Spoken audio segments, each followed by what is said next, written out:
ကဘာဦးကျမ်းခန်းကြီးတက်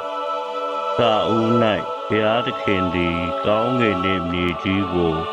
ဖန်ဆင်းတော်မူ၏မြေကြီးသည်အတွင်စရမရှိလဟာတက်တက်ဖြစ်၏နှဆိုင်ရာအရက်၏မျက်နာပြင်ကိုမောင်မိုက်ဖုံးလွှမ်း၍ဘုရားသခင်၏ဝိညာဉ်တော်သည်ရေမျက်နာပြင်ပေါ်တွင်ပြေပွဲလျက်နေတော်မူ၏ဘုရားသခင်ကအလင်းဖြစ်စေဟုမိန့်တော်မူရာအလင်းဖြစ်လေ၏ထိုအလင်းကောင်းသည်ကိုဘုရားသခင်မြင်တော်မူ၏ဘုရားသခင်သည်အလင်းနှင့်အမှောင်ကိုပိုင်းခြားတော်မူ၏ဘုရားသခင်သည်အလင်းကိုနေ့ဟုခေါ်ဝေါ်၍အမှောင်ကိုညဟုခေါ်ဝေါ်တော်မူ၏ညချမ်းအချိန်ရောက်ပြီးနံနက်အချိန်ရောက်၏ပထမနေ့ရက်ဖြစ်လေ၏တဖန်ဘုရားသခင်ကရေလယ်၌မိုးမျက်နှာကျက်ဖြစ်စေမိုးမျက်နှာကျက်သည်ရေနှင့်ရေကိုပိုင်းခြားစေဟုမိန့်တော်မူ၏ဘုရားသခင်သည်မိုးမျက်နှာကျက်ကိုဖန်ဆင်းတော်မူ၍မိုးမျက်နှာကျက်အောက်၌ရှိသောရေနှင့်မိုးမျက်နှာကျက်အပေါ်၌ရှိသောရေကိုပိုင်းခြားတော်မူရာထိုအတိုင်းဖြစ်လေ၏ဘုရားသခင်သည်မိုးမျက်နှာကျက်ကိုမိုးကောင်းငင်ဟုခေါ်ဝေါ်တော်မူ၏ညချမ်းအချိန်ရောက်ပြီးနံနက်အချိန်ရောက်၏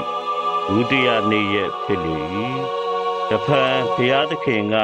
မိုးကောင်းငင်အောက်၌ရှိသောရေသည်တဏှာဒီ၌စုဝေးစေကုန်းမြေပေါ်လာစေဟုမိန့်တော်မူရာထိုအတိုင်းဖြစ်လေ၏ဘုရားသခင်သည်ကုန်းမြေကိုမြေကြီးဟုခေါ်ဝေါ်၍ယေစုဝေးရာကိုပင်လယ်ဟုခေါ်ဝေါ်တော်မူ၏ထိုအမှုရာကောင်းသည်ကိုဘုရားသခင်မြင်တော်မူ၏တဖန်ဘုရားသခင်ကမြေကြီးသည်မြက်ပင်ကို၎င်း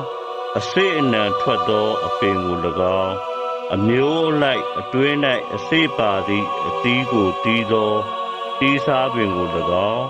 မြေပေါ်၌ပေါက်စေလောဟုမိန့်တော်မူရာ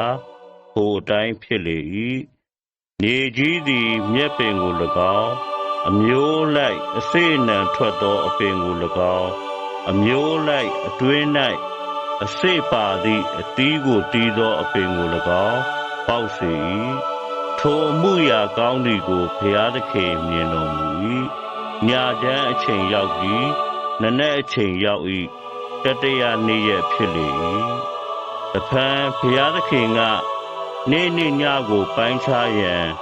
မိုးကောင်းကင်မျက်နှာကျက်၌အလင်းအိမ်များဖြစ်တည်စေထိုအလင်းအိမ်တို့သည်ရာသီနေ့ရက်နှစ်ကာလများအတွက်အမှတ်လက္ခဏာဖြစ်စေမြေကြီးကိုအလင်းပေးရန်မိုးကောင်းကင်မျက်နှာကျက်၌အလင်းအိမ်များဖြစ်တည်စေဟုမိန့်တော်မူရာထိုအတိုင်းဖြစ်လေ၏